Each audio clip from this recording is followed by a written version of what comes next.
jalyuzi pardamizni sifatini tekshiramiz. Oddiy ketchupimizdan yaxshilab surtib olamiz va oddiy quruq latta yordamida buni artib tashlaymiz. Ko'rishingiz mumkin, dog'i qoldi va mana shuni o'zimizda oddiy mineral suv yordamida yaxshilab yuvib tashlaymiz. Umuman dog'i boshqa narsasi qolmaydi.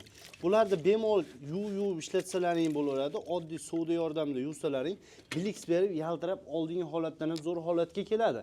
Jalyuzi pardalarni birinchi qo'l ishlab chiqarish joyida turibmiz. Bu yerda har xil vibrlar bor ekan. Xo'sh, mana bunimizga keladigan bo'lsak, eng arzon 90 ming so'mdan boshlanib 250 ming so'mgacha ekan.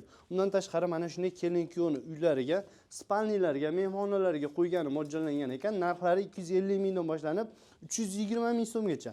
Bularni ko'rsating, operator o'ta zo'rlardan bo'ladi.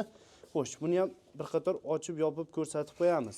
Narxlari 290 ming so'mdan boshlanib sekin-sekin ko'tarilib borilaveradi. Vibrlar ko'p, har xillardan bemalol tayyorlab berishadi. Dastavka uстановkalari vodiy bo'ylab besplatniy bo'lar ekan. Chiroyli qilib, misol uchun bitta ikkita derizangiz bo'lsa ham uстановkalarni qilib berishaverar ekan. Pastda telefon raqamlarini qoldiramiz. Bemalol qo'ng'iroq Manzilimiz Andijon viloyati Sharxon tumanidan bo'lyapti. Albatta bizning kanaldan chiqqanlar uchun skidka narxlarda qilib berishadi.